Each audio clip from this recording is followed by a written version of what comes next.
One of the most intriguing mysteries in the field of modern UFO research can be found not in the sky or in outer space, but in the Nevada desert, in a region identified on the maps only as Area 51.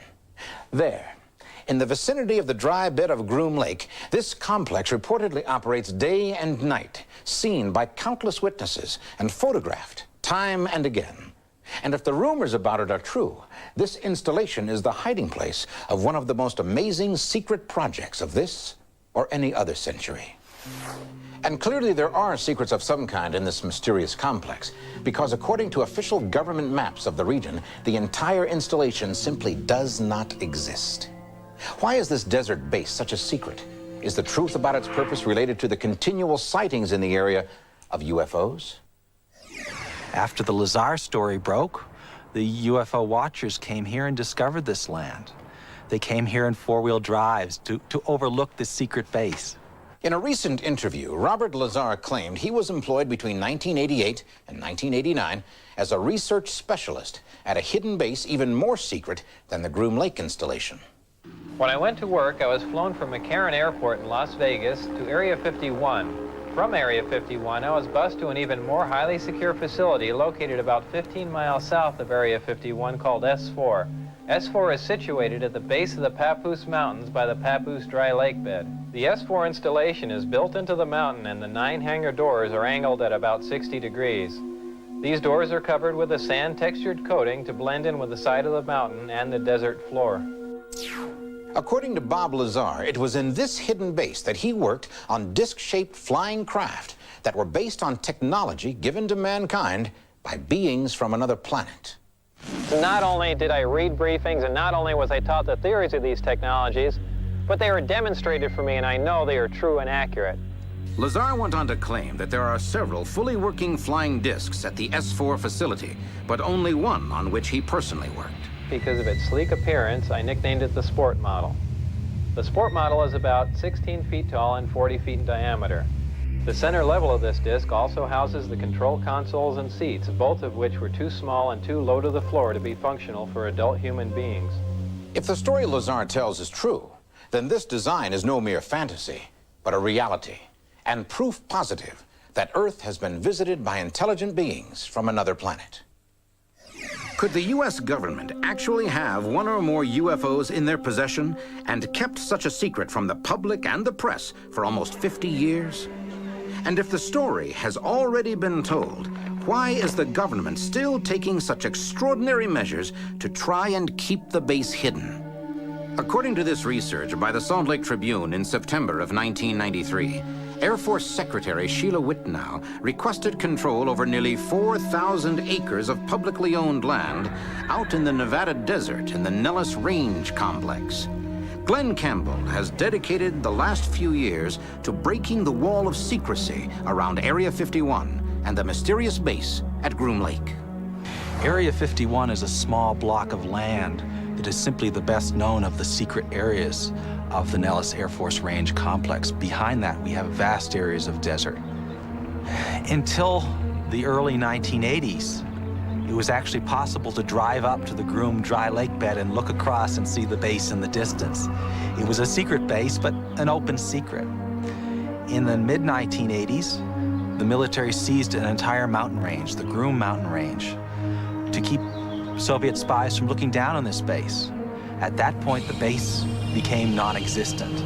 It disappeared from USGS maps, and ever since then, the government has refused to refer to the base in any manner or form. Whatever may be happening at Area 51, it seems certain that the high security is not to keep people from wandering into some area where they could be hurt. It is designed specifically to protect whoever or whatever is inside the complex at Groom Lake. What's going on here? I'm sorry, the road's blocked. Let's move it on, please. Isn't this public land? Could you please move on? They're prepared to use whatever force necessary to keep the people as far away as possible from this area. Norio Hayakawa says he has witnessed firsthand the aggressive security measures at Area 51. In 1991, I led an investigative group from Southern California, including some journalists, to this area. And after we witnessed what I believe was some type of a test flight or possibly a maneuvering of these objects. I was leading a caravan of 7 cars on this dirt road. Suddenly, a black military helicopter with no insignia came over and approached our cars, came in front of our cars, almost about 10 to 15 feet above our cars. At no time were we trespassing the military area. We were well away from the military zone, and we were on public land. We had every right to be on public land, but yet we were harassed. For 40 years, it has been the location of choice for testing black projects. The most secret projects in the world that our military is looking into, that's where they go. I mean, it's perfect for that.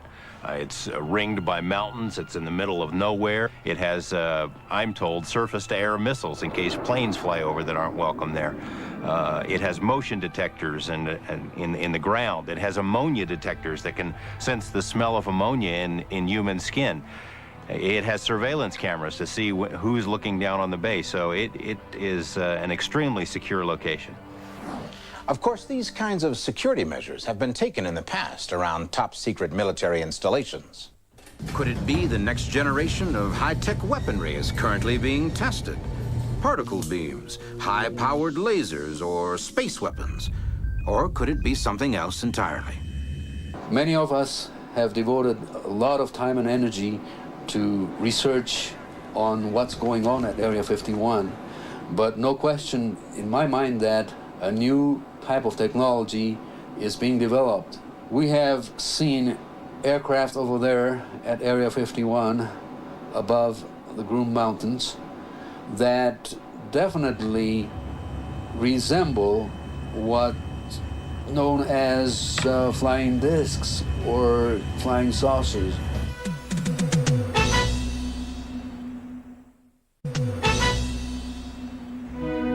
Hundreds of UFO watchers regularly drive out into the Nevada desert, across public land, and make their way up to the top of Whiteside Mountain or Freedom Ridge to try and catch a glimpse of what they believe to be a captured vehicle from another world. In one of our expeditions to Area 51, one of our members succeeded in taking rather remarkable footage of what appears to be a disc-shaped object over Groom Lake itself. It didn't behave like any conventional aircraft I've ever seen, no sound whatsoever. But the remarkable thing is that in other occasions we have seen the zigzag maneuvering of this type of aircraft, sometimes almost a 75-degree turn and sudden descension and ascension. Could this really be a vehicle from another planet that fell into human hands? A consistent story that comes up from a lot of workers is that a craft was brought here around 1953, and that actual live aliens were brought here about that same time. The Russians have been taking pictures of Area 51 for many years. Stalin had an intense interest in UFOs, and one of the things he wanted to know about was Roswell. And the conclusion they came up with was something really did crash there, that it wasn't a weather balloon, and it wasn't anything of earthly origin. They didn't know exactly where it came from, but they knew it wasn't ours and it wasn't theirs. And this was something that was of monumental importance that needed to be studied. Of course, these claims are still nothing more than hearsay and rumor without more evidence to support them. Does such proof exist? All the stories that float around this place are as much a mystery to workers as they are to us. Where exactly did these stories of captured UFOs at Area 51 originate? The folks who run Area 51 won't admit that it exists. There was a federal lawsuit that was just tossed out a few days ago in which they just wanted to know the name of the base, and they fought it tooth and nail and now don't have to reveal the name of it. If you work in a secret area like this, you come to work on jets from Las Vegas with the window shades down. Upon arrival at Groom Lake, you are bussed in buses with blacked out windows directly to your workplace. You see nothing more than the hangar or the few buildings that you happen to work in. That's the interesting dichotomy. The Russians can fly over it and take pictures, but we, the people who foot the bills for the place, aren't supposed to know about it. In 1988, a Russian satellite took a remarkable photograph over Area 51. Notice the object highlighted at the end of the runway. It's positioned at the same position as if it were about to take off. As unusual as the object in the photograph may be, it is hardly proof of a captured alien technology. Where is the real proof of these astounding claims? Bob Lazar paints a scenario where the craft has an anti-gravity reactor or a gravity reactor that produces a wave of gravity to counteract Earth's. If you're inside this craft, it has no seatbelts because to you inside the craft, it is always upright at natural gravity. If true, Robert Lazar's claim that he worked on a full-scale flying version of this craft could well be the most important news story of the century. But what about the story behind this supposedly alien technology? How did it come to be in human hands? According to Lazar, during his stay at Area 51 and S4, he was given information which, if true, would constitute undeniable evidence of intelligent life on other planets. In Lazar's video interview, he claims that while at the super-secret S4 facility, he was shown official briefing documents stating that the beings who gave us the secrets of the flying saucer came from the Zeta Reticuli system, 35 light-years from Earth. The beings are 3 to 4 feet tall and weigh 25 to 50 pounds. They have grayish skin and large heads with almond-shaped wraparound eyes. These beings said that they had been visiting Earth for a long time and presented photographic evidence which they contended was over 10,000 years old. There was an exchange of hardware and information in Central Nevada until 1979, at which time there was a conflict which brought the program to an abrupt halt. Despite this supposed rift between humans and aliens, the beings from Zeta Reticuli allegedly left behind enough material for the scientists at S4 to piece together much of the technology for making a flying saucer fly. And presumably, it is that same flying saucer technology that is being routinely tested at Area 51. Is this the secret the military is so eager to protect at Area 51? Perhaps the tight security around the testing site is well warranted, because according to Lazar, this alien technology represents a force many times greater than our most powerful atomic bomb. Lazar says he witnessed the operation of the ship's power source and that it made use of the enormous energy made possible by antimatter. And according to Lazar, one matter-antimatter weapon could easily destroy all of human civilization. Lazar also claims that using this energy as a power source makes the craft impossible to detect. The disk can't be seen from any vantage point, and for all practical purposes is invisible. All you could see would be the sky surrounding it. Assuming for a moment that all of this is true, what exact purpose could the military have in mind for this new technology? Norio Hayakawa says he believes these new advances will not be used for the common good of all humankind. You can rest assured that this technology, one way or the other, is going to be used for some type of military activity. This could be used for a large-scale, unprecedented type of war we have ever seen. According to Hayakawa, the secret installations at Area 51 and S4 are not the only places our government is experimenting with super advanced technology. These are photos of a secret California facility conducted by Lockheed Corporation. There are several secret air bases in Southern California where they are testing the parts to build some of these this craft objects. And the strange thing about these facilities is that you don't see any aircraft on the runway, no aircraft whatsoever. When this facility was under construction, people near the area have seen rows and rows of cement trucks almost 24 hours a day for several weeks at a time, indicating that a large underground complex was being constructed. I was fortunate enough to interview people who constructed the underground facility at Area 51. There's research laboratories and things like that under the desert floor, and then the surface was restored to look like it did before. According to Hayakawa, the security around this facility is as strict as that surrounding Area 51, and the sheer size of both facilities is truly staggering.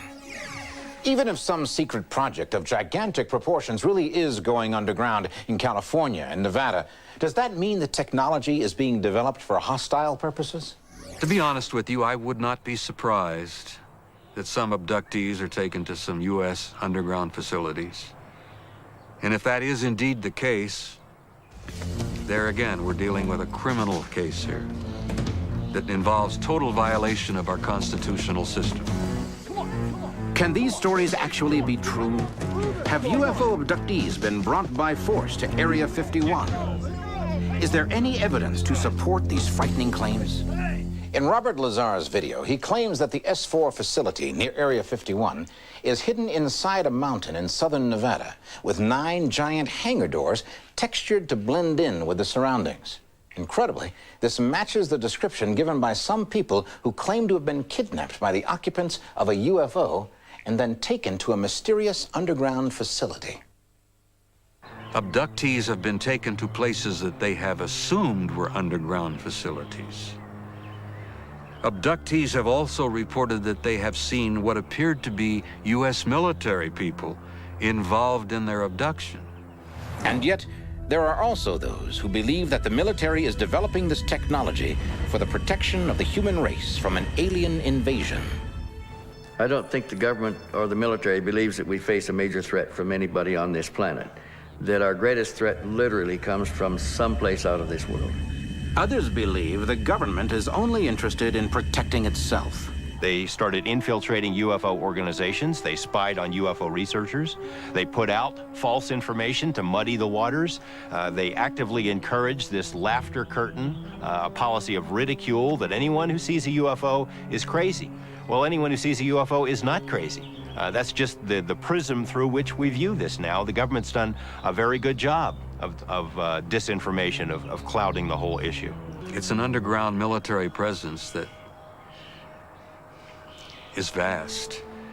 Friends of mine who've been in it have said that it's literally a 40-story building buried underground. For whatever reason, the military continues its effort to gain control over the only 2 visual access areas to Groom Lake.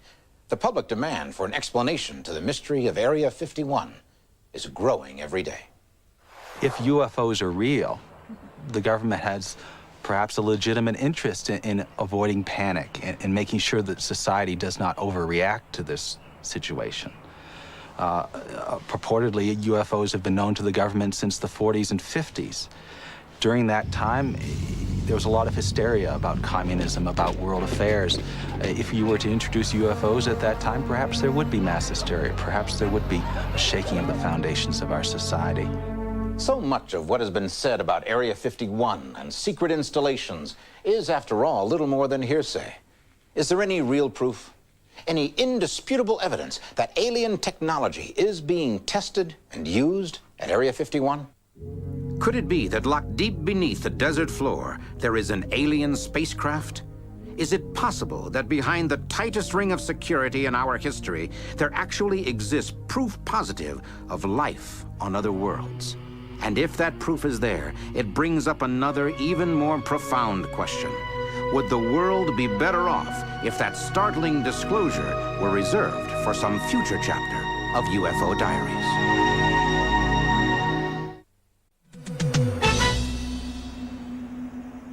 The pyramids of Egypt have been the objects of mystery and controversy for thousands of years. Scholars, ancient and modern, have argued over how they were built, why they were built, and who built them. The traditional view is that the pyramids were built by Egyptians of the 4th dynasty, around 2500 BC, as burial tombs for the pharaohs of that period. But is that view sustainable in light of what we know today? Many experts insist the ancient Egyptians could not have built these marvelous structures, and if they didn't, shouldn't we learn who built them and why? Archaeologists have told us for decades now that many of the Egyptians of 4,000 years ago worshipped the sun and believed in fantastic beings who came down from the sky to bring knowledge and wisdom to mankind. Is this a clue to the real origin of the pyramids? Do recent discoveries on other planets tell us more about the pyramids of Egypt? Is it possible that these structures were constructed by the same architects? Could the true nature of the pyramids hold the answer to the mysteries of mankind's existence on Earth? All of these questions are mere speculation without more evidence that the pyramids are anything more than what they appear to be. 3 gigantic piles of carved stones on the edge of the desert at Giza. The largest has been attributed to the pharaoh Cheops, but it is more widely known as simply the Great Pyramid. Many scientists agree that physically, mathematically, and scientifically, the Great Pyramid of Khufu could not have been built. And yet, there it is, 42 stories high, covering an area the size of 10 football fields, an almost solid mass of intricately fitted stone blocks, each weighing 2.5 to 10 tons. Enough stone to build 35 Empire State Buildings with several tons left over. Its alignment to true north is almost perfect, and the precision of its construction has never been duplicated. But could the Egyptians of over 4,000 years ago have built such a magnificent structure? Or should we look for a more advanced civilization behind the pyramids? The Greek historian Herodotus established the traditional view when he visited Egypt in the 5th century BC and wrote that Egyptian crews of 100,000 men, replaced every 3 months, built the Great Pyramid in 20 years. But is that possible? To build the Great Pyramid in 20 years, as some archaeologists claim, would have meant setting one of those huge stones every 3.5 minutes, 24 hours a day. That would require a technology we don't have today. But getting the stones in place was only part of the problem. How did they manage to get these massive stones from the quarries to the building site? There is a widespread general belief, which Hollywood has helped to promote, that hundreds of thousands of slaves were used to build the pyramids. Nothing could be further from the truth. The Egyptians of the 4th dynasty were neither a formidable military nation nor a very aggressive one. But even if they were, there were not enough potential slaves within a 5,000-mile radius to have supplied the workforce needed. But if there was not enough manpower available, how could the work have been done? Even if the builders used some kind of clever machinery to help them get the great blocks into place, Egyptologists still disagree on what kind of device that could have been. The generally accepted academic viewpoints are divided equally between the rollers and the rampers. These two theories are being taught in the schools right now as facts, when they're not even substantial theories. With the ramper school of Egyptology, we are asked to believe that a mile-long ramp was built, rising in slope as the pyramid increased in height. Actually, it would have required more effort to build the ramp than to build the pyramid itself. There would have been some 6 billion pounds of construction garbage to get rid of afterward. If the ramp theory is discredited, the remaining explanation is that the blocks were rolled on logs. But does that theory survive close scrutiny? Moving a given stone in this manner can be demonstrated, but some rather obvious consideration should have dispelled this notion long ago. The only trees available in ancient Egypt were date palms, and as a food source, it's unlikely they would have been cut down. Importing logs would have required more shipping than Egypt has ever possessed in its entire history, just to transport the 25 million trees needed. Next, it's virtually impossible to roll a log on stone chip roads. But even if they could be rolled, the great weight of the stones would have crushed the logs to pulp within a very short distance. However the Great Pyramid was built, one thing seems certain. Tremendous power of some sort had to be employed.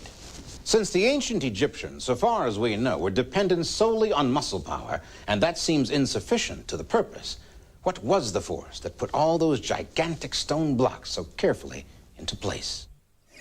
And keep our minds open to perhaps at some point learning that this is a very real possibility, that other civilizations, other beings, maybe perhaps from other planets, solar systems, or galaxies, assisted the Egyptians in the construction of the pyramids. Supposing that some traveling race from another world did in fact build the pyramids, did they leave any clues as to the purpose of these structures? Some experts say the answer lies in the foundation and orientation of the Great Pyramid. It's doubtful that ancient Egyptians had any knowledge of modern geology, and without this science, it's inconceivable that a structure this size could be built which would not crumble from lack of a proper foundation. Normally, it would just sink slowly into the ground. In modern construction, engineers find a settling rate of 6 inches in 100 years acceptable for office buildings. In 5,000 years, the Great Pyramid, weighing 14 billion pounds, has settled less than 1/2 inch. This engineering marvel does suggest that whoever built the pyramids not only intended for the structures to remain as they were for millennia, but knew how to achieve that goal. And as engineers now tell us, they also knew how to keep the four sides of that giant edifice in almost perfect alignment. In modern construction, if the builders could maintain each side of the 756-foot wall within 6 inches of being perfectly straight, then it would be a tremendous accomplishment. But the Great Pyramid is only off of straight alignment by approximately 1/4 of an inch. That's totally impossible to duplicate in today's modern construction field.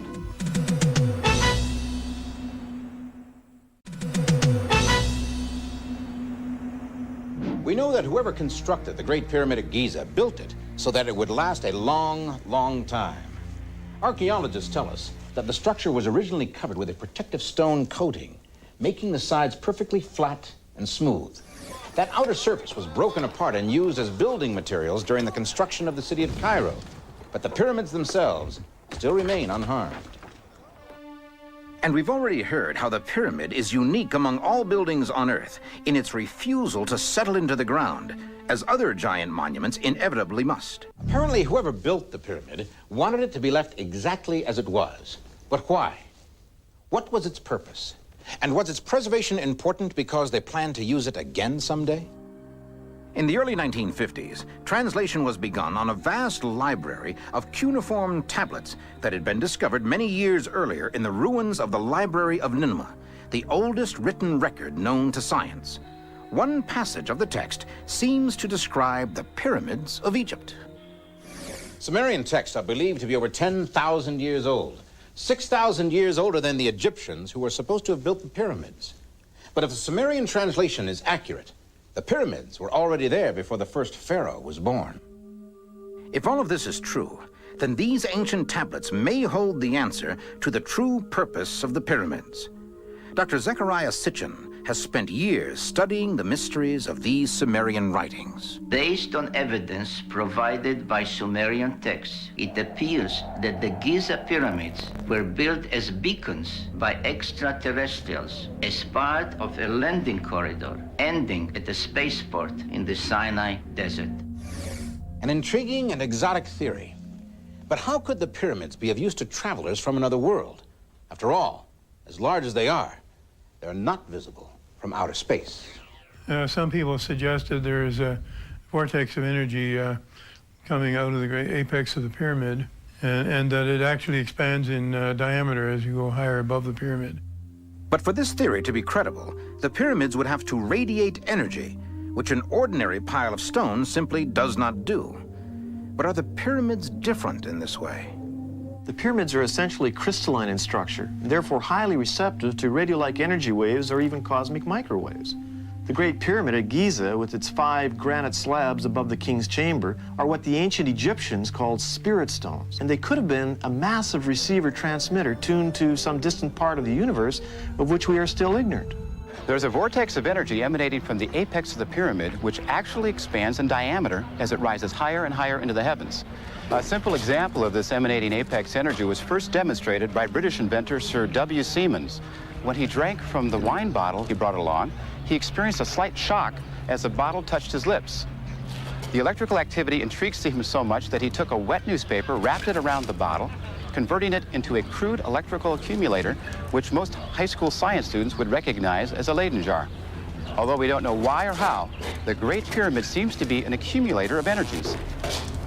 The only person of record, of authority, who still stands behind the assertion that there was radioactive sand was Dr. Ibram Nawawi, who gave in 1987 a discussion at an archaeological conference in Tennessee where a friend of mine, another archaeologist, literally heard him say with his own lips that they had found highly radioactive sand in the Great Pyramid. This does not compute as a low-tech structure, but something much, much more intriguing. So might not the pyramids have been exactly what the ancient Sumerian texts seem to claim? A sort of cosmic lighthouse for passing space travelers. As incredible as this may sound, it does seem to be the first explanation of the Great Pyramids that truly covers all the facts of its amazing construction, placement, and design. But is there any other evidence that the builders of these remarkable edifices were from outer space? These same Sumerian texts also refer to the Earth as the seventh planet, as if being counted from the outside of our solar system in toward the sun. Since Neptune and Pluto were only discovered in this century, how could the Sumerians of 10,000 years ago have known that the Earth is indeed the seventh planet? According to Dr. Sitchin, no one but space travelers coming to Earth past Pluto, Neptune, Uranus, Saturn, Jupiter, and Mars could have considered Earth the seventh planet. Our quest for the truth about the Great Pyramid at Giza has now taken us into outer space, and to the theory that beings from another world may have actually built this colossal monument for their own purposes. And now we begin to make our own voyages to other planets, exploring the vast reaches of our own solar system. But have our meager explorations to date helped us to find the answer to the pyramid mystery, or simply raised more questions? The fundamental mathematical relationships communicated by the structures at Cydonia are now eerily replicated in the Giza complex here on Earth, including the very placement of the Sphinx. Even the key latitude of Giza, north of the equator, is now directly linked to the D&M pyramid latitude at Cydonia on Mars, so we can't tell who the builders were. There is a clue, however, and it's in this mile-long, 1,500-foot-high humanoid face. Our thinking now, our team's thinking, is that that face is our face, or what we once were. So in a sense, someday, not now, but someday, we may discover that we, in fact, were the Martians. Are the so-called pyramids of Mars merely bizarre natural formations? Or are they the ruins of carefully constructed monuments that have been abandoned for many thousands of years? It does stand to reason that voyagers traveling across our entire solar system might place such markers or beacons on more than one world. Even so, the notion of extraterrestrial visitors constructing the pyramids of Egypt may seem to many to be simply too outrageous. Is it not possible, after all, that the ancient Egyptians were simply far more advanced than we'd previously believed? Don't the theories of alien pyramid builders ignore the ancient Egyptians and any contribution they might have made in the creation of the Great Pyramid? Certainly. But then, the Egyptians themselves seem to have ignored it also. The Great Pyramid was the greatest single undertaking in the whole history of mankind. And yet there's not one picture or drawing, not one artifact, not one inventory or tally sheet to tell of its construction.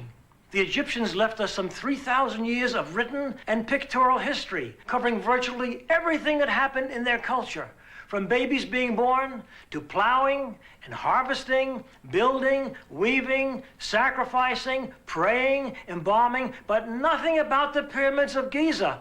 Why? When you enter the Great Pyramid, it's devoid of these hieroglyphs. And the answer is simple and explained by the fact that the Great Pyramid was not built by Egyptians. The Great Pyramid was built by a group of people which are known as Hyksos, or shepherd kings, rulers of foreign countries that came into Egypt and constructed the Great Pyramid with better methodology. In light of all the new findings, experts seem to be reaching the same conclusion. Could it be that the proof of extraterrestrial visitation to Earth has for centuries been right there before our very eyes? Do Egyptian records fail to mention the construction of the pyramids because they were already there when the Nile Valley culture began to flourish? Is this the final proof that the pyramids are the keepers of a mystery that we may never solve? Until that time, the pyramids continue to stand silent and mysterious, refusing to allow their secrets to become a completed chapter of the UFO diaries.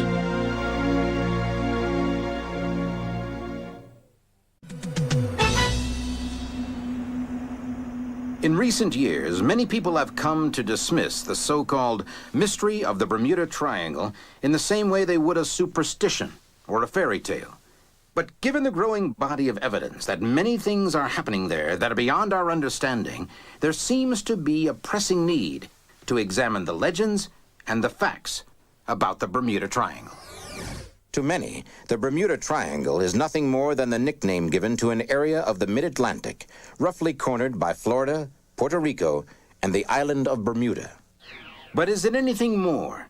Is it in some way different from any other part of our planet's oceans?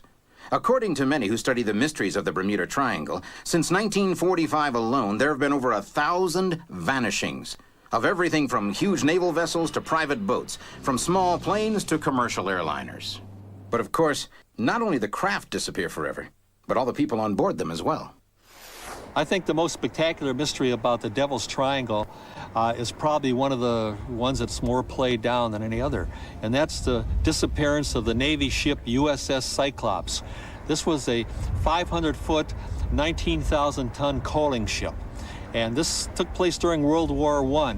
Back then, they had coal ships instead of tankers because most of the ships operated on coal. Well, this ship had over 300 officers and men on it, put to sea from Barbados in the British West Indies, bound for Norfolk, Virginia. It was never seen again. The ship and the 300 officers and men disappeared without a trace. Some claim that violent weather in the region is responsible, that sudden squalls have downed aircraft and sailing ships alike, sending them in moments to the bottom of the sea. Others, however, suggest a far more sinister force is at work. Over the years, I have checked and rechecked almost every theory as to why so many ships, aircraft, have vanished in the Bermuda Triangle without a trace. From the old Spanish Admiralty records that Columbus wrote, we learned that he was the first to record the strange and frightening images in the night sky over what we now call the Sargasso Sea. We can only guess at the nameless dread that must have filled the hearts of the intrepid seamen lost in a strange and frightening world. But from his log and reports, we know that the Columbus expedition encountered the same mysterious phenomenon in the Bermuda Triangle that continues to haunt us, even in the pre-dawn of the 21st century. Columbus also recorded that the island natives, like the Caribs and the Iroquois of Puerto Rico, were long familiar with strange occurrences in this part of the world. Their legends contain many stories of sky gods and green fireboats that could fly in the sky or under the water. One of the most famous lost aircraft cases is that of Flight 19, 5 aircraft that vanished together shortly after World War II. It is also the story that many believe gives us the first clue linking the Bermuda Triangle to UFOs. It began routinely enough on December 5th, 1945. An advanced training flight was scheduled for takeoff at 1400 hours. 5 pilots and 10 crew members were scheduled to go up. Ironically, their course was to be a simple triangle with an expected flight time of 2 hours. The flight leader was Lieutenant Charles Taylor, an experienced combat pilot with over 2,500 hours of flying time. Flight 19 had completed the first leg of the flight plan and turned north. Suddenly, all of the aircraft began experiencing problems with their instruments. This is Foxtrot 28, calling Foxtrot 36. My instruments have gone crazy. My instruments are malfunctioning too. Where are we? Some 40 miles away, Lieutenant Robert Cox, a training instructor, picked up their transmissions, but for some reason they couldn't hear him. Cox called the base station in Fort Lauderdale, which had lost contact with Flight 19, and immediately emergency procedures went into effect. Base operations continued to receive Lieutenant Cox's transmissions, which told them Flight 19 was lost and disoriented, but they could not get through to Taylor or any of his pilots. Ham radio operators up and down the coast were also tuned into the lost flight and monitored their frequency. Then, as night fell, one of them caught the last words to ever be heard from Flight 19. Don't come after us! They look like... What could Lieutenant Taylor have seen that caused him to insist that no one try to rescue Flight 19? Meanwhile, according to Berlitz, a huge search and rescue mission had already been launched. But then the first plane to respond to the emergency, a giant Martin Mariner with a crew of 13, disappeared from radar. In the end, Flight 19 and the Martin Mariner, 28 men in all, disappeared without a trace, as if they had passed through some window into another dimension. According to Berlitz, the Naval Board of Inquiry attributed the disappearances to malfunctioning navigational equipment that caused the planes to run out of fuel far out at sea. But is it really possible for this to happen to all 6 planes simultaneously? Berlitz goes on to say that one member of the Board of Inquiry was quoted as saying Flight 19 had vanished as completely as if it had flown to Mars. Could that remark, in fact, be very close to the truth?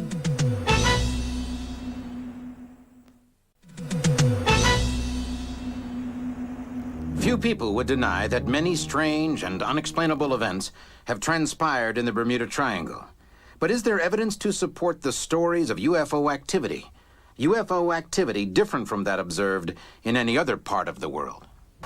Sightings of UFOs are quite common in the Bermuda Triangle, as well as reports of persons kidnapped by alien beings. There have also been numerous accounts about disc-shaped UFOs under the water in the same way as they perform in the air. Richard Weiner, author of The Devil's Triangle, relates a case that seems to corroborate these reports of underwater UFO sightings. He tells of a charter boat operator named John Carpenter and of his remarkable experience in the Bermuda Triangle. Carpenter apparently saw 2 UFOs exploring the water with some sort of projecting energy beam. Carpenter then saw exactly what so many others had reported seeing. Carpenter's experience would seem to confirm that whatever is going on in the Bermuda Triangle goes through the water or through the air with equal ease. It isn't just beams of light or beams of energy that punctuate the puzzle of the Bermuda Triangle. There is also some sort of fog or mist, and it seems to have a variety of peculiar effects on ships and planes. Einstein said the Bermuda Triangle could be a cosmic doorway leading to a different time and space continuum. Do UFOs have the key to that door?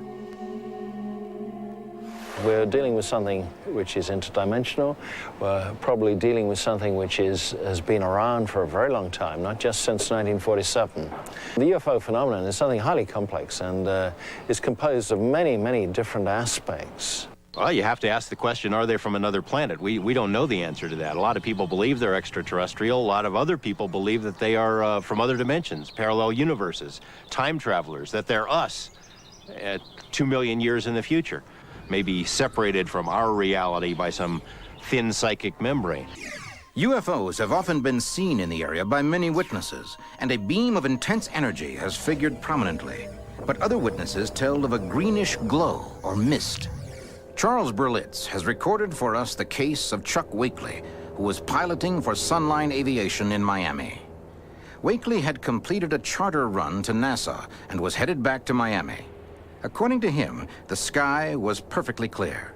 Suddenly, he was surrounded by an intense greenish light, so powerful, in fact, that he could no longer see outside of the plane.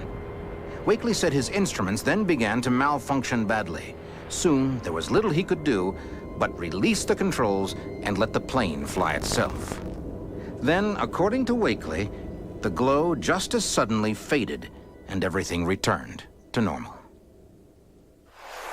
So if disappearances in the Bermuda Triangle are part of the UFO abduction phenomenon, have there ever been missing time episodes there? Take, for example, the case of National Airlines Flight 401. The Miami Tower was called for a time check. The instrument panel clock was right on. They were 20 minutes out and right on schedule. Later, the co-pilot would remember seeing a strange green mist that enveloped the aircraft, but otherwise everything was completely normal. Never seen anything. But in the Miami Tower, the air traffic controller was jolted when the blip of the approaching Flight 727 suddenly vanished from the radar screen. I've just lost Flight 727. The controller immediately went into emergency priority status.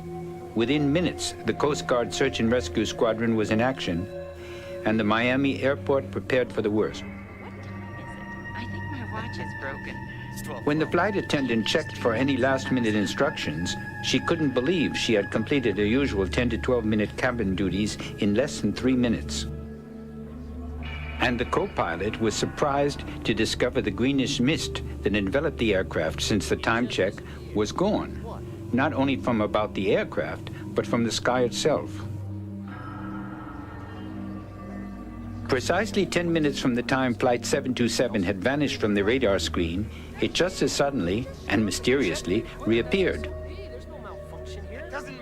The complex equipment was in perfect working order, as the ongoing computer and manual scans verified.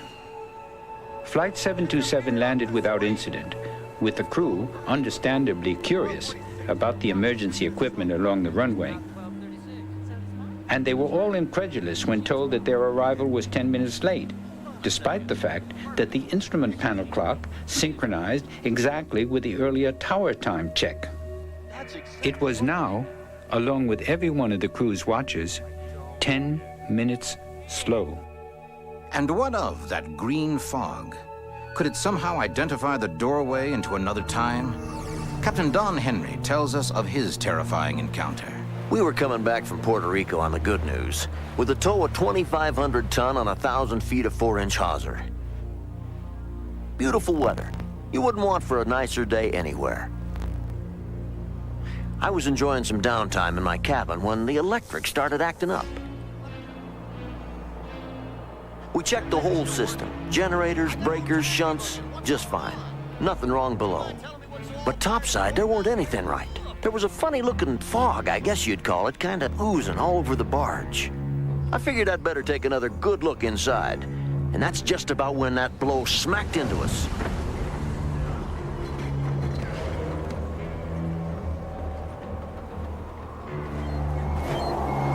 "25 years at sea, I never saw the likes of that squall. It come out of nowhere. All our instruments were going crazy. Compass, radio, radar, engine monitors, absolutely berserk. At first, we was just worried about losing the tow, but then we started getting worried about our own skins. We were redlined at 850, big twin 2,000 horse EMV diesels churning up green water, and we couldn't make a foot of headway. Something had a hold of us and wouldn't let go. Then just like that, the squall was over. We set the automatic pilot to go check damage, and we haven't lost no rigging or deck gear. But then what I saw gave me goosebumps all over. A half-ton of hawsers stiff-stretched after the fantail, and not a thing connected to the bitter end. When we got her hauled in, you could see there wasn't no eye splice, and the line wasn't raggedy like it had parted. No, sir. Looked like it had been whacked off with a fire axe, and there was a bone-aching chill in the air. Yet the rails and fittings were hot enough to give you a smart burn. We had a narrow escape from whatever took hold of us out there. A half-ton of tow rope stretched out to nothing, and the barge was simply gone. Could aliens actually be controlling events in this part of the world? In seeking an explanation for the mysteries of the Bermuda Triangle, evidence presents itself that seems to indicate that real culprits are invaders from another world. But is this the only possible explanation? The blue holes in the ocean apparently have the quality of swallowing things that fall into them more quickly than other parts of the sea. It is a curious fact that no debris has been found from the ships or planes which have disappeared in the triangle.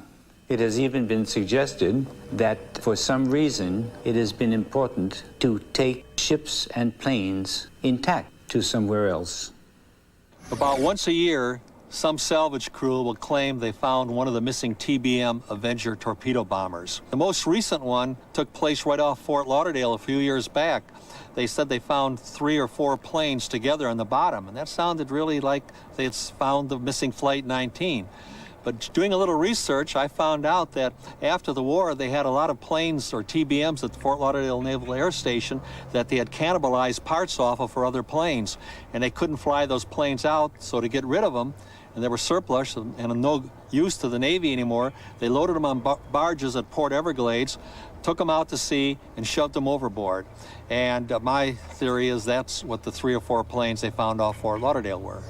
Are entire ships and planes being captured by vessels from another planet? And if so, Why would this happen in only one part of the world? The strange goings-on in the Devil's Triangle are not exclusive to the Devil's Triangle. There's also an area off of the east coast of Japan called the Devil's Sea. If you went in the center of the Devil's Triangle and you bored a hole through the center of the Earth, you would come out in the center of the Devil's Sea. And the Devil's Sea and the Devil's Triangle are the only two places on Earth where the compass points to the true north, not the magnetic north. Could this really be the solution to the centuries-old mystery of the Bermuda Triangle? And if so, does it indicate the final fate of those who've disappeared there? It's a little bit unsettling that we don't know this yet. We should know it by now, but this is such a clandestine phenomenon that we have been unable to come to a firm agreement about what the concluding aspects of this abduction phenomenon is. However, we are on the verge of that. We're right now in information overload. Right now we know tremendous amounts about this subject, and we are closing in on the ultimate purposes. And I think within the next few years, we are going to completely solve this phenomenon, and we are going to know what the entire UFO phenomenon is all about. Thousands of people are missing without any explanation. That is, no earthly one.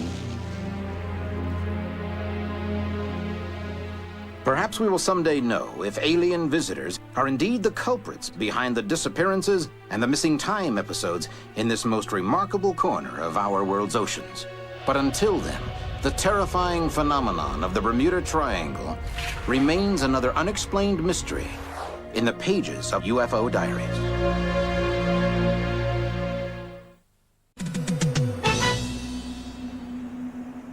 The planet Mars is next to our own, the fourth world counting out from the sun.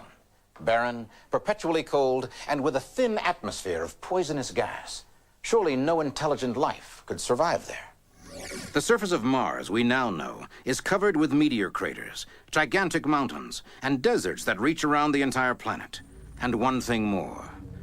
A giant sculpture that many scientists now speculate was created by some unknown race of intelligent beings.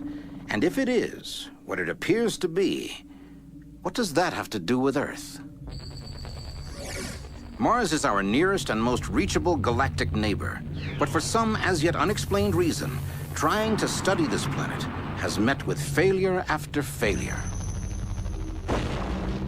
Beginning with 2 attempts by the Soviets in 1960, both missions mysteriously failed. After the problems the Russians had getting their probes to Mars, the American scientists started to joke among themselves about some great galactic ghoul that was preventing our missions from getting there too. In November 1964, the Americans launched the Mariner missions to Mars. But as it approached Mars, Mariner 3's camera shroud failed to open, making the camera useless. It does indeed seem that missions to Mars have met with an unusually high failure rate. But in July of 1965, the American probe Mariner 4 finally brought success and completed the first flyby of Mars. So had Earth scientists at last outwitted the galactic ghoul? Apparently not. When the Soviets then attempted to actually land a probe on Mars, something astonishing happened. Everything on the Mars probe seemed to be working perfectly, and then it just shut off. Could it be that there's something out there that's interfering with Earth's efforts to conquer space? Or is it all just an incredible string of coincidences? Whatever the reason, it was 5 years before the United States made another attempt to reach Mars. But in 1976, the Viking probe began sending volumes of images back to Earth from their orbits above Mars, including these. Encouraged by the success of the Viking probe, the Soviet Union, with international cooperation, launched a set of satellites in 1988.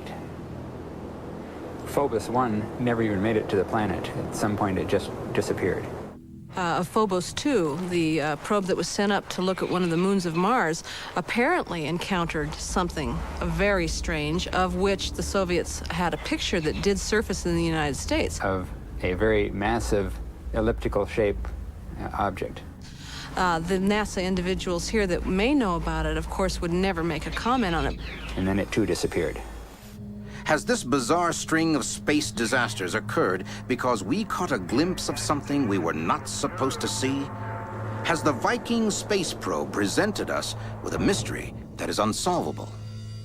The mystery first began to unfold in 1976, when the unmanned Viking space probe was going about its highly successful mapping mission of our neighbor planet.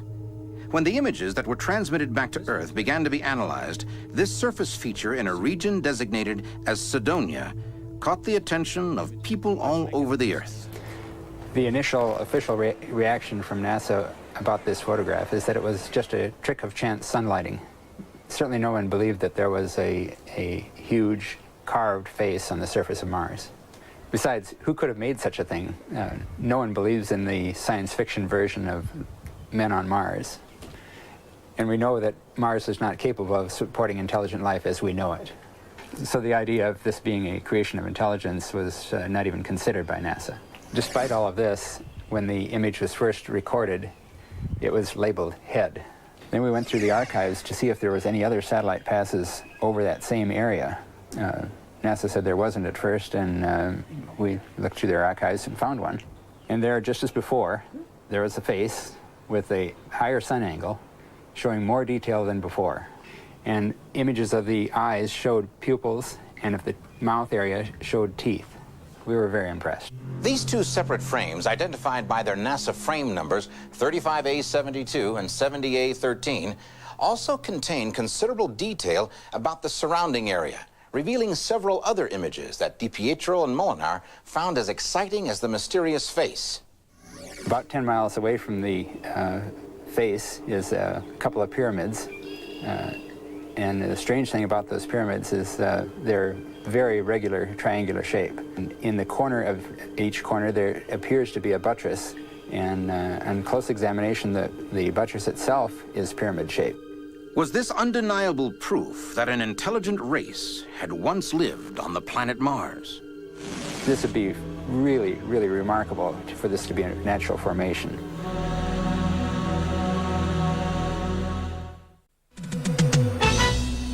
Many intriguing questions are raised by the apparent connections between this image from the planet Mars and ancient structures here on Earth.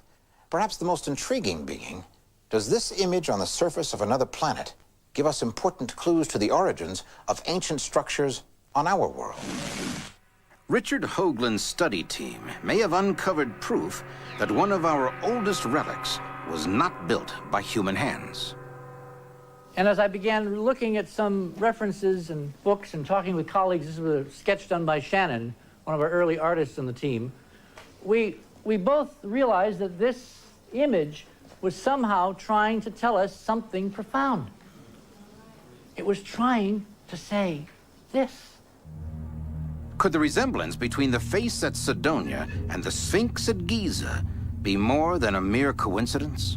Did the Egyptians, in fact, as we know them, do this remarkable structure? Recent archaeological and geological discoveries demonstrate that the Sphinx is at least 10,000 years old and maybe even older. That is, the Sphinx appears to be much, much more heavily weathered than we have any right to expect from only, quote, 5,000 years of desert weathering. The kind of weathering we see on the Sphinx is best explained by the action of running water. You need rain to get that degree of erosion, 12 feet of it in some places. And that amount of rain has not fallen in Egypt for at least 10, maybe 15 or 20,000 years. Now that raises a wonderful problem.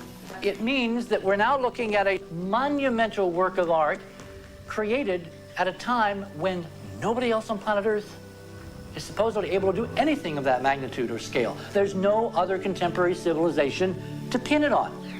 So who did it? Could these both be ancient sculptures made by the same race of beings?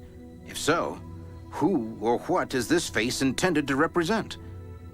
The key to understanding the face on Mars may lie in the fact that the Sphinx of Egypt is a combination of hominid and feline, half man, half lion.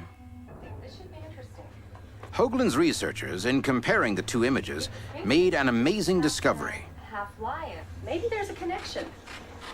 Maybe the face of Cydonia is half man, half something else. First, they copied the left half of the Cydonia head, made a mirror image of it, and pasted it onto the other side. That's the simian half. The results were interesting, but inconclusive. Wouldn't it be wild if the picture... However, when they tried the same thing with the right half, flipped it over, and matched it up on the left side, the result was a clear image of a lion's head. Are these merely strange optical illusions, or are they the key to understanding the real truth behind our own past? Surely it's still possible that mere coincidence could be the culprit behind all of these so-called connections between monuments of Earth and the images we've seen from Mars. Or is there any more and better evidence? In southwest England, the ancient man-made mountain of Silbury Hill has loomed over the horizon since time immemorial. Nearby is Avebury, believed to be a fortress centuries old, tall, earthen walls protecting an inner mound. The area also contains an amazing connection to the structures at Cydonia. The connection here was determined not by simple observation and supposition, but was founded in the solid facts of geometry.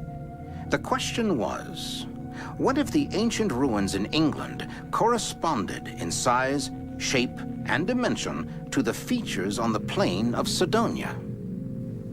What if the Avebury circle was to represent the crater and Silbury was to represent the tholus, and the angles and positions of ancient features, including where the cliff would be and where the tetrahedral pyramid would be, and angles to other key things in this vicinity all seem to match, including the very size of Silbury Hill in terms of its exterior moat in reference to the tholus. Were all of these structures built by the same race of beings, human or otherwise? And if so, does this constitute new evidence that intelligent life could have once thrived on the planet Mars? Richard Hoagland suggests many possibilities. One is that we had a previous high-tech civilization on Earth which developed spaceflight, went to Mars, built some stuff, and then collapsed. And we're now just rediscovering our heritage. The second hypothesis is that someone else from far out there, from the stars, thousands, hundreds of light years away, came to the solar system, came to Mars, built the stuff, and built a monument to this primitive being that would someday become a human being, the human species, here on Earth. In either case, it would seem that some global catastrophe forced the Martian population to abandon their world and move to another, to the Earth. And someday, we may discover, in fact, that we are the Martians after all. Assuming for a moment that there once was a flourishing race on Mars and that they built this complex structure, one important question remains. Why? Cydonia was probably constructed to communicate some very fundamental information. We believe now that we are looking at the outlines of a whole new physics, how the universe functions, a kind of a grand unified theory, as it were, given to us, communicated, even on the photographs taken by Viking, by the geometric layout of the structures. Researchers now believe that the key to understanding the geometry of the DNM pyramid may be in the size, shape, and position of the massive structure. Hoagland and others point out that the pyramid is not oriented to the Martian North Pole, but is turned slightly to one side. Latitude lines show that two of the faces are out of alignment at exactly the same angle, 19.5 degrees. Why 19.5? That on every major and minor planet that we have flown by, looked at, or mapped in the last 30 years through NASA imagery, the major disturbance, starting with Jupiter and the Great Red Spot, lies just about at 19.5 north or south. The Great Red Spot on the planet Jupiter is essentially a giant cyclone, an atmospheric storm larger than the entire planet Earth. It continues to churn away for year after year, right at 19.5 degrees south. Hoagland asserts that on every planet in our solar system, there does seem to be some kind of major geological or atmospheric disturbance found at 19.5 degrees north or south, including our own gigantic volcano, Mauna Loa. Colossal power rages up from the center of the Earth, emerging in the Hawaiian Islands at 19.5 degrees north. Does this suggest that the builders of the D&M pyramid recorded in its structure a sort of key to the inner nature of every planet in our system, including our own? According to Hoagland, the builders of the monuments at Cydonia had a reason for leaving the number 19.5 encrypted in a pyramid. This is a four-sided, four-cornered object termed a tetrahedron. Because if you put this structure in a sphere, it predicts some remarkable phenomena. Hoagland says that if a perfect tetrahedron or pyramid is placed inside a sphere, such as a planet, so that one tip is at the north or south pole, the other tips will fall at the latitude of 19.5 degrees north or south, the same as the angles discovered in the D&M pyramid. Was this giant tetrahedron built on the plains of Cydonia to help future generations understand the sources of power within their own planets? There are still so many questions left unanswered. Is this face just a natural formation, or was it constructed by some long-lost civilization? And what of the pyramids of Mars? Are they ancestors of the pyramids of Egypt, or just uniquely shaped piles of frozen Martian soil? Is the perfect geometric precision found in these surface features of Cydonia nothing more than a bizarre series of coincidences? Could it be that we are descendants of ancient Martians who sought refuge from their own dying world? If so, does that mean that we are the Martians we claimed we might someday meet? As scientists plan future manned missions to the Red Planet, are we on the verge of learning that Mars is not only our destination, but was also once the beginning? Is this a portrait of the being who long ago made the very first entry into the UFO diaries? On 60 Minutes, the... In the late 1980s, something truly amazing began to happen in the green fields of England. Reports came in of sightings such as this: silvery discs flying or hovering low over the open countryside, and apparently these objects were seen in great numbers. The town of Warminster has gained the reputation as the UFO capital of England. The sheer number of sightings in that area has been nothing short of staggering. One particular phenomenon we've been watching with interest has been the sightings of a spherical object that seems to glow amber, orange, or gold. There have been quite a number of sightings of that kind. And such UFO sightings were often only the beginning of the mystery. According to eyewitness accounts, with the first rays of the next morning sun came astonishing evidence of the previous night's encounter with the unknown. Someone or something left an area of the field flattened, pressed down into perfect geometric shapes. The crops are not cut, they are not broken. They've been carefully and systematically swirled flat to the ground. And over the years, these patterns have revealed themselves to be perfect circles, or ovals, or circles with rings, and sometimes circles, rings, and satellites. If there is a connection between the UFOs and the mysterious markings, the so-called crop circles may constitute the most positive evidence yet for the existence of alien visitors to our planet. But are we sure that the crop circles and UFOs are related? Remember in the fall of 1991 when these two gentlemen in southern England were trotted out on the world media as the explanation for the crop circle mystery? Two guys who claim they did it all. According to them, they had boards which they pushed down across the grain, and they just kept walking around in circles or whatever until they'd made the shapes they wanted. All of a big practical joke. And for some reason, the worldwide network media accepted that and announced to the world that the crop circle mystery had been solved. There simply is no way that just two men could have possibly constructed all of these patterns, appearing on occasions 15 per day, without getting caught at it. Plus, if hoaxers went out during the middle of the night just to make this, how on earth would they have possibly constructed a pattern like Barbary Castle during the shortest night of the British summer?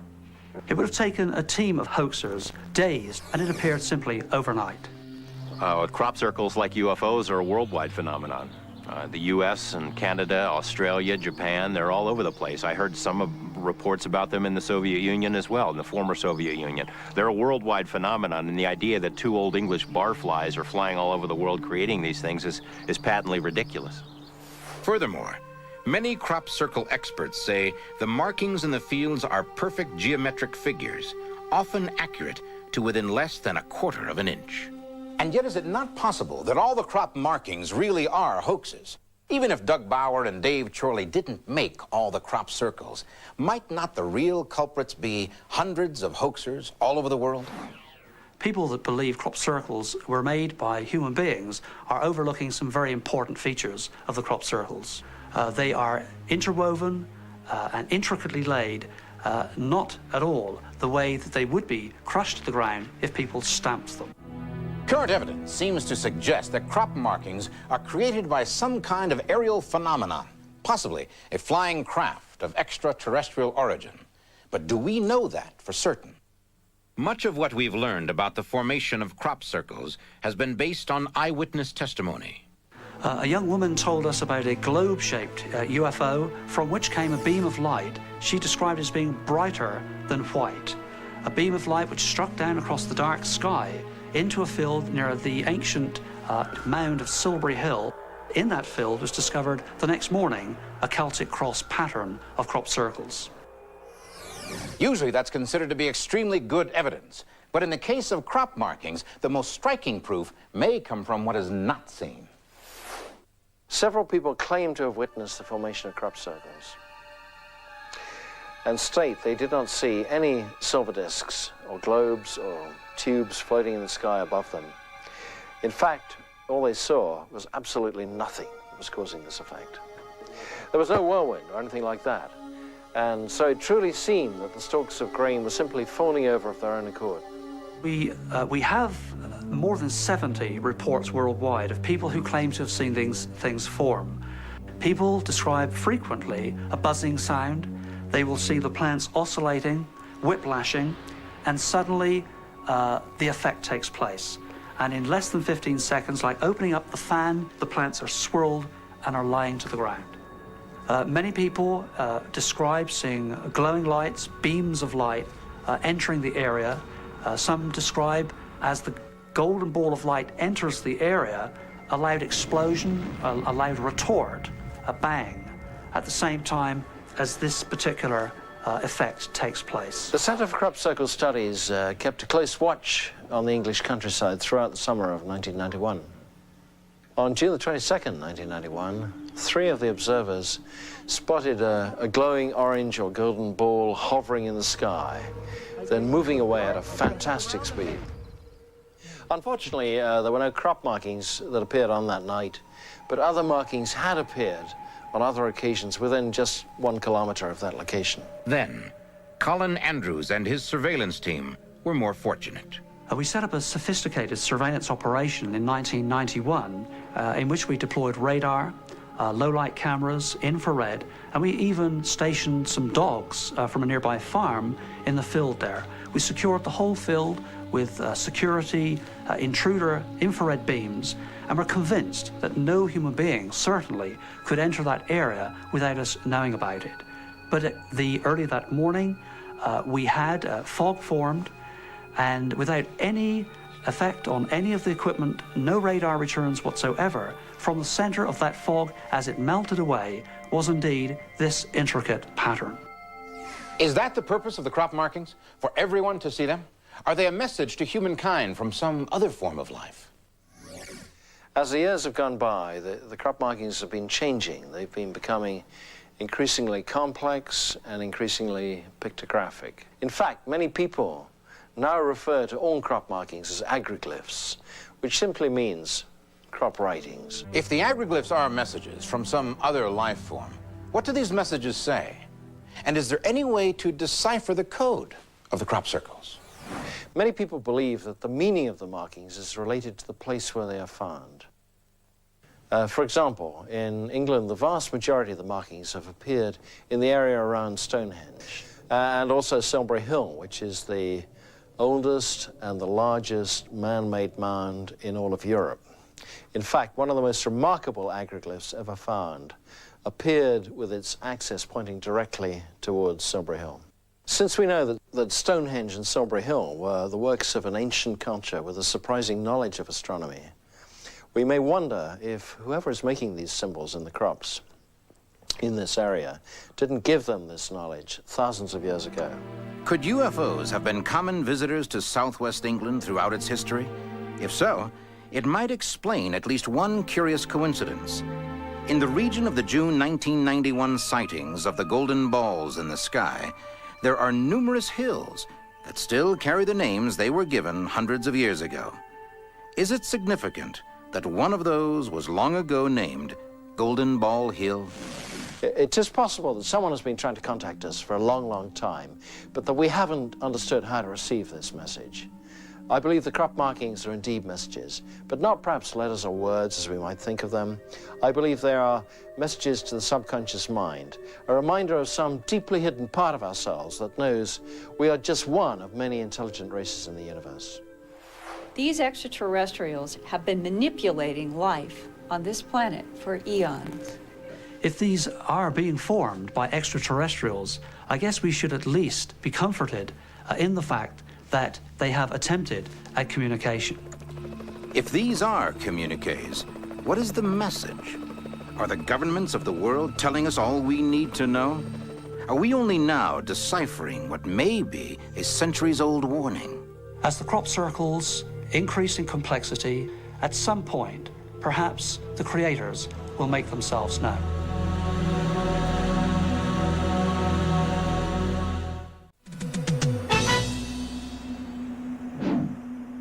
One of the most remarkable stories in the UFO diaries began on the night before Halloween, 1938.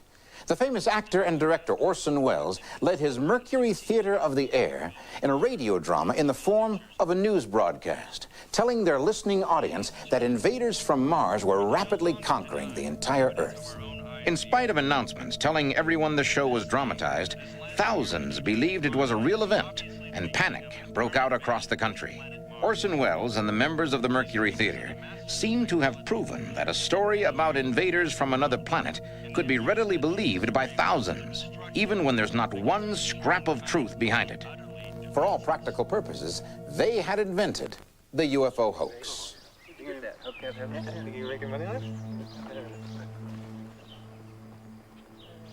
But according to many UFO researchers, that hoax would by no means be the last. Yeah, right. In the last 50 years, there have been hundreds of people who have come forward with various UFO claims. But it later turned out, upon investigation, that these people were in fact hoaxers. The hoaxes themselves can range from simply taking a UFO picture to writing books claiming that the individual had flown to Venus on a UFO. In some cases, the individuals will present evidence which supposedly backs up their story, but again, upon investigation, the evidence proved not to be valid. Because of hoaxers, UFO researchers have been forced to provide more evidence for their claims. So for all of us seeking the real truth behind the UFO phenomena, hoaxes and frauds are a continual nuisance, especially when they're accepted by a large number of people as being the real truth. But how can hoaxes be detected?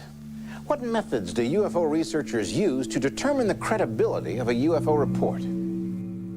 It's generally helpful to consider the motivations of a person presenting a UFO report. Historian Curtis Peebles tells how the truth behind one UFO report was discovered.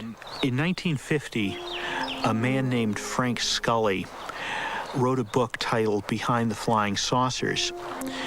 In it, he claimed that the U.S. government had recovered a crashed flying saucer near Aztec, New Mexico. Scully said he had been told the story of the crash by a millionaire oil man named Silas Newton. Now look, I'm giving you the story of the century, and if you know what's good for you, you're going to take it and run with it. That may be true, but I'm not going to write no story based on the evidence you told me. I have a reputation at stake. Now look, what if I were to give you some incontrovertible, verifiable proof that what I'm telling you is true? What kind of undeniable proof can you show me? And now you take a look at these. Newton described this disk as having remarkable qualities that no earthly material could match. Scientists in the country test it. He says it's bona fide. If he says it is, you know it is. All right, Silas, I'll test these. And if they're true, I'll write your story. That's all I want. In fact, it was ordinary aluminum, the same as used in pots and pans. It had taken one very resourceful newspaper man named J.P. Kahn to uncover the truth behind the story. They used the crash saucer story to defraud investors in their various oil exploration schemes. Man's in here, we tell them we got out of space, man. And we sell them shares at $50 per. And we say, hell, these guys are going back and forth between worlds. They sure as hell can dig a well. Subsequently led to their arrest and conviction on fraud charges. The Aztec incident and J.P. Kahn's exposure of the hoax illustrate how much confusion a hoax can cause in the field of UFO research. But what kind of evidence can be believed? After all, with many UFO sightings, there seems to be no real proof at all. Only one person's story of what they claim they saw. Is it in fact impossible to obtain real proof of visitors from outer space, even now that humankind has begun its own exploration of space? It would seem difficult to stage a false UFO sighting here. So would an astronaut's report of unidentified flying objects be considered undeniable evidence? During the early days of manned spaceflight, UFO sightings by astronauts seem to have been fairly common. But now UFO researchers are divided on how many of these accounts can be considered reliable. In some cases, the astronaut sightings were caused by simple mistakes by the astronauts themselves. One good example is the sighting which occurred on Gemini 4 by Jim McDivitt. He describes seeing a large cylindrical object with an arm sticking out of its side passing relatively close to the spacecraft. It wasn't until many years later that the object was identified as being Gemini 4's own booster rocket, which was in a similar orbit. It was a simple mistake, but it wasn't an alien spaceship. If intelligent beings from another world are visiting us here on Earth, it seems reasonable to believe they are far superior to us in intelligence and technology. With this logic, one might suspect that they would be able to study us, even interact with us, without ever leaving positive evidence of their presence here. Does this mean, then, that we'll never be able to prove or disprove the existence of extraterrestrial beings on Earth? It's a question of evidence. Are the abduction accounts alone sufficient to prove the event is occurring, or is something more tangible needed? Something like, say, the landing on the White House lawn. I don't understand the motivation for making general statements like, if these things exist, where's the physical evidence? All elements of physical evidence that you could possibly want exist. We have pieces of material that allegedly came from a flying saucer in private hands. We have landing trace cases where the UFOs, the flying saucers, interact with the environment, and there are things that can be studied there. We have photographic cases where the computer enhancement techniques and whatnot have not been able to tell us a mechanism for hoaxing the photos. We have not found the strings holding the object up, for example. There are videotapes, there are movie footage. There are good eyewitness accounts from credible individuals. There are multiple witness cases. Every criticism offered by the debunkers, and I separate the debunkers from the skeptics, but every explanation offered by the debunkers as a reason for not believing in the UFO phenomenon is not a credible reason. Because people have been seeing UFOs on every continent, in every culture, dating back hundreds or thousands of years, all over the world. Millions and millions of people, and these are eyewitnesses. If it was in a court of law, their testimony would be enough to send you away to jail. But because it's UFOs, it's weird, well, that can't be true. true. I think probably 90% of all UFO sightings are misidentifications of explainable phenomenon, but it's also true that 9 out of 10 UFO sightings aren't reported at all. We really have no idea how many people over the years have seen these things, but the numbers are staggering, and the reports are consistent. The question of whether humans are alone in the universe has been debated for centuries. The answer may come sooner than we expect, and in ways we cannot anticipate. But until then, the world still waits for absolute proof of the truth or falsehood of UFOs. And we will continue to watch the skies and carefully record every bit of evidence in the UFO diaries.